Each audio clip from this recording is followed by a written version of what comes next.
साथियों, आज भगवान आदि शंकराचार्य जी की जयंती है। 3 वर्ष पूर्व सितंबर में मुझे उनके जन्मभूमि क्षेत्र में जाने का सौभाग्य मिला था। मुझे खुशी है कि मेरे संसदीय क्षेत्र काशी में विश्वनाथ धाम परिसर में आदि शंकराचार्य जी की भव्य प्रतिमा स्थापित की गई है। मुझे उत्तराखंड के केदारनाथ धाम में आदि शंकराचार्य जी की दिव्य प्रतिमा के अनावरण का भी सौभाग्य मिला है और आज ही देवभूमि उत्तराखंड में केदारनाथ मंदिर के पट खुले हैं। केरला से निकलकर देश के अलग अलग कोनों में मठों की स्थापना करके आदि शंकराचार्य जी ने राष्ट्र की चेतना को जागृत किया। इस पुनीत अवसर पर मैं उन्हें श्रद्धापूर्वक नमन करता हूं। साथियों, यहां एक और अपनी संभावनाओं के साथ उपस्थित ये विशाल समुद्र है और दूसरी ओर प्रकृति का अद्भुत सौंदर्य है और इन सब के बीच हम न्यू एज डेवलपमेंट का सिंबल ये विजिंगम डीप वाटर सी पोर्ट है। मैं केरला के लोगों को, देश के लोगों को बहुत बहुत बधाई देता हूं। साथियों, इस सी पोर्ट को 8,800 करोड़ रुपीस की लागत से तैयार किया गया है। अभी इस ट्रांसशिपमेंट हब की जो क्षमता है वो भी आने वाले समय में बढ़कर के 3 गुनी हो जाएगी। यहां दुनिया के बड़े मालवाहक जहाज आसानी से आ सकेंगे। अभी तक भारत का 75% ट्रांसशिपमेंट भारत के बाहर के पोर्ट पर होता था। इससे देश को बहुत बड़ा रेवेन्यू लॉस होता आया है। ये परिस्थिति अब बदलने जा रही है। अब देश का पैसा देश के काम आएगा। जो पैसा बाहर जाता था वो केरला और विजिंगम के लोगों के लिए नई इकोनॉमिक अपॉर्चुनिटी लेकर आएगा। साथियों, गुलामी से पहले हमारे भारत ने हजारों वर्ष की समृद्धि देखी है। एक समय में ग्लोबल जीडीपी में मेजर शेयर भारत का हुआ करता था। उस दौर में हमें जो चीज दूसरे देशों से अलग बनाती थी वो थी हमारी मैरीटाइम कैपेसिटी, हमारी पोर्ट सिटीज की इकोनॉमिक एक्टिविटी। केरला का इसमें बड़ा योगदान था। केरला से अरब सागर के रास्ते दुनिया के अलग अलग देशों से ट्रेड होता था। यहां से जहाज व्यापार के लिए दुनिया के कई देशों में जाते थे।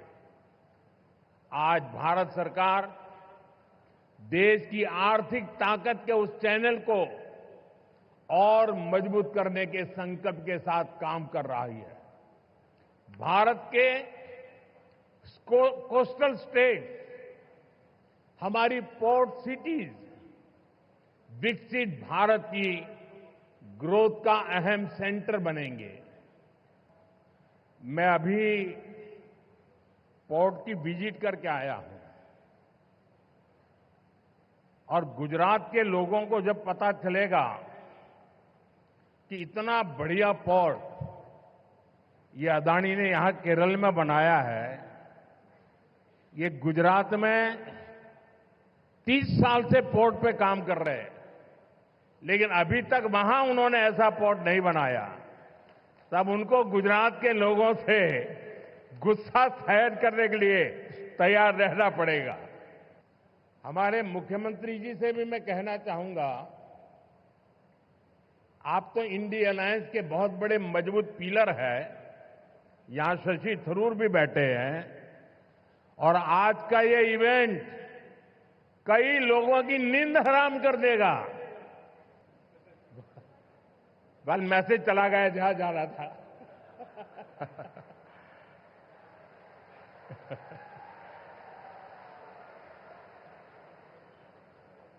साथियों, पोर्ट इकोनॉमी की पूरे पोटेंशियल का इस्तेमाल तब होता है जब इंफ्रास्ट्रक्चर और ईज ऑफ डूइंग बिजनेस दोनों को बढ़ावा मिले।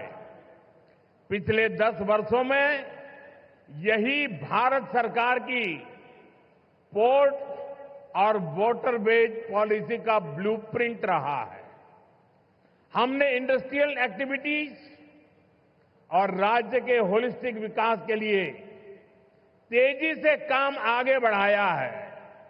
भारत सरकार ने राज्य सरकार के सहयोग से सागरमाला परियोजना के तहत पोर्ट इंफ्रास्ट्रक्चर को अपग्रेड किया है, पोर्ट कनेक्टिविटी को भी बढ़ाया है। पीएम गति शक्ति के तहत वाटरवेज, रेलवेज, हाईवेज और एयरवेज की इंटर कनेक्टिविटी को तेज गति से बेहतर बनाया जा रहा है। ईज ऑफ डूइंग बिजनेस के लिए जो रिफॉर्म्स किए गए हैं, उससे पोर्ट्स और अन्य इंफ्रास्ट्रक्चर सेक्टर में भी इन्वेस्टमेंट बढ़ा है। इंडियन सीफेरर्स, उनसे जुड़े नियमों में भी भारत सरकार ने रिफॉर्म्स किए हैं और इसके परिणाम भी देश देख रहा है। 2014 में इंडियन सीफेरर्स की संख्या 1.25 लाख से भी कम थी। अब इनकी संख्या 3.25 लाख से भी ज्यादा हो गई है। आज भारत सीफेरर्स की संख्या के मामले में दुनिया के टॉप 3 देशों की लिस्ट में शामिल हो गया है। फ्रेंड्स, शिपिंग इंडस्ट्री से जुड़े लोग जानते हैं कि 10 साल पहले हमारे शिप्स को पोर्ट्स पर कितना लंबा इंतजार करना पड़ता था। उन्हें अनलोड करने में लंबा समय लग जाता था। इससे बिजनेस, इंडस्ट्री और इकोनॉमी सबकी पर स्पीड प्रभावित होती थी। लेकिन हालात अब बदल चुके हैं। पिछले 10 वर्षों में हमारे प्रमुख बंदरगाहों पर शिप टर्न अराउंड टाइम में 30% तक की कमी आई है। हमारे पोर्ट्स की एफिशिएंसी में भी बढ़ोतरी हुई है, जिसके कारण हम कम से कम ज्यादा कार्गो हैंडल कर रहे हैं। साथियों, भारत की सफलता के पीछे पिछले 1 दशक की मेहनत और विजन है। पिछले 10 वर्षों में हमने अपने पोर्ट्स की क्षमता को 2 गुना किया है। हमारे नेशनल वाटरवेज का भी 8 गुना विस्तार हुआ है। आज ग्लोबल टॉप 30 पोर्ट्स में हमारे 2 भारतीय पोर्ट्स हैं।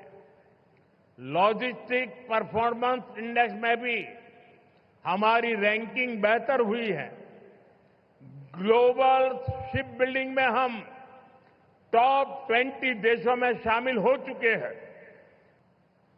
अपने बेसिक इंफ्रास्ट्रक्चर को ठीक करने के बाद हम अब ग्लोबल ट्रेड में भारत की स्ट्रेटेजिक पोजीशन पर फोकस कर रहे हैं। इस दिशा में हमने मैरीटाइम अमृतकाल विजन लॉन्च किया है। विकसित भारत के लक्ष्य तक पहुंचने के लिए हमारी मैरीटाइम स्ट्रेटेजी का वो क्या होगी, हमने उसका रोड मैप बनाया है। आपको याद होगा G20 समिट में हमने कई बड़े देशों के साथ मिलकर India middle east Europe corridor पर सहमति बनाई है। इस रूट पर केरला बहुत महत्वपूर्ण पोजीशन पर है। केरला को इसका बहुत लाभ होने वाला है। साथियों, देश के मैरीटाइम सेक्टर को नई ऊंचाई देने में प्राइवेट सेक्टर का भी अहम योगदान है। पब्लिक प्राइवेट पार्टनरशिप के तहत पिछले 10 वर्षों में हजारों करोड़ रुपए का निवेश हुआ है। इस भागीदारी से न केवल हमारे पोर्ट्स ग्लोबल स्टैंडर्ड पर अपग्रेड हुए हैं, बल्कि वो फ्यूचर रेडी भी बने हैं।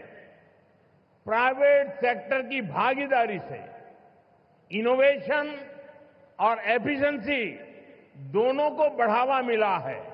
और शायद मीडिया के लोगों ने एक बात पर ध्यान केंद्रित किया होगा, जब हमारे पोर्ट मिनिस्टर अपना भाषण दे रहे थे तो उन्होंने कहा, अदानी का उल्लेख करते हुए उन्होंने कहा कि हमारी सरकार के पार्टनर एक कम्युनिस्ट गवर्नमेंट का मंत्री बोल रहा है प्राइवेट सेक्टर के लिए कि हमारी सरकार का पार्टनर ये बदलता हुआ भारत है। साथियों, हम कोच्चि में ship building and repair cluster स्थापित करने की दिशा में भी आगे बढ़ रहे हैं। इस क्लस्टर के तैयार होने के उसके कारण यहां रोजगार के अनेक नए अवसर तैयार होंगे। केरला के लोकल टैलेंट को, केरला के युवाओं को आगे बढ़ने का मौका मिलेगा।